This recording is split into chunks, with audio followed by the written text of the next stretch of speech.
La classification que nous utilisons actuellement est de type horizontal. Elle est composée de deux pôles. Un pôle cosmologique, qui va être l'étude de l'être dans son ensemble, avec bien sûr la cosmologie, l'astrophysique, l'astronomie, ce que nous appelons les 3G, la géologie, la géophysique et la géographie. Et ensuite, nous avons le deuxième pôle, que nous nommons le pôle anthropologique, qui va être l'étude de l'homme au niveau individuel comme au niveau collectif, avec des sciences comme l'anatomie, la physiologie, la traumatologie, la thérapie, la psychologie, la sociologie et beaucoup d'autres.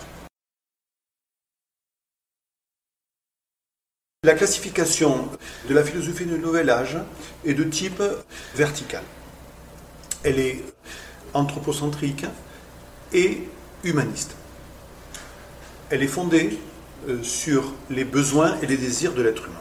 Alors quand on parle de besoins et de désirs, on ne peut penser qu'à monsieur Abraham Maslow, célèbre psychologue du XXe siècle, qui nous a laissé sa théorie sous forme d'une pyramide. Et dans cette pyramide, il y a la première strate qui nous parle des besoins vitaux. Alors, quels sont ces besoins vitaux?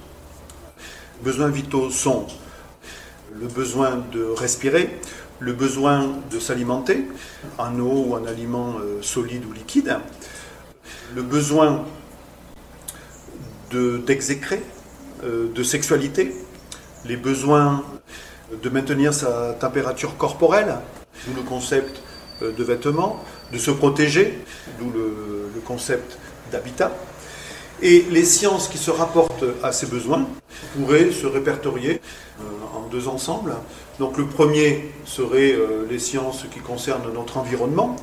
Alors là, on va avoir bien sûr des sciences comme la physique, comme la chimie, la géographie. Et le deuxième groupe pourrait être les sciences qui se rapportent à l'homme, ce que nous avons vu antérieurement, tout ce qui est sciences de l'anthropologie, avec des sciences comme la nutrition, la physiologie, la traumatologie, la thérapie, la psychologie, la sociologie et bien d'autres.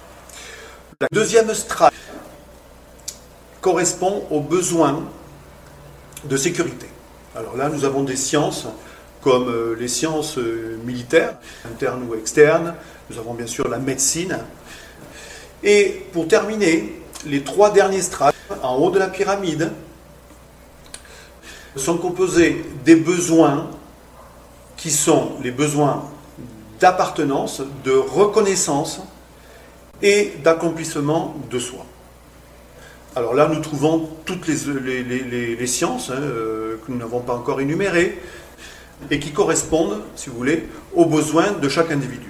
Alors ça peut aller des sciences économiques, sciences politiques, sciences juridiques, à la philosophie qui englobe bien sûr l'ensemble de la connaissance et l'ensemble des sciences.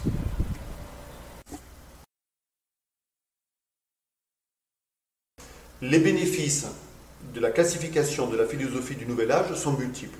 Le premier est la hiérarchisation des savoirs et de la connaissance qui provient de l'ordre de priorité, des besoins et des désirs de l'être humain.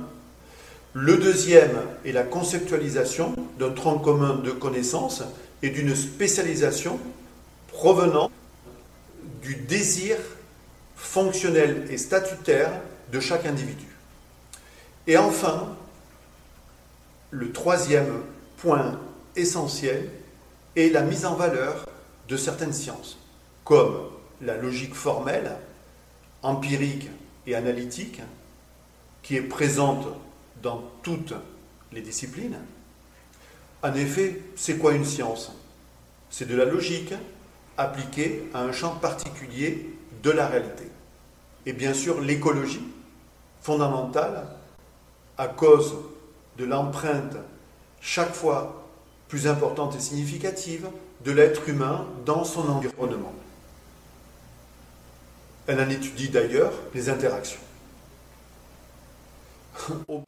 Écoutez, je vous remercie de votre attention, j'espère que j'étais assez clair et je vous dis à très bientôt. Au revoir.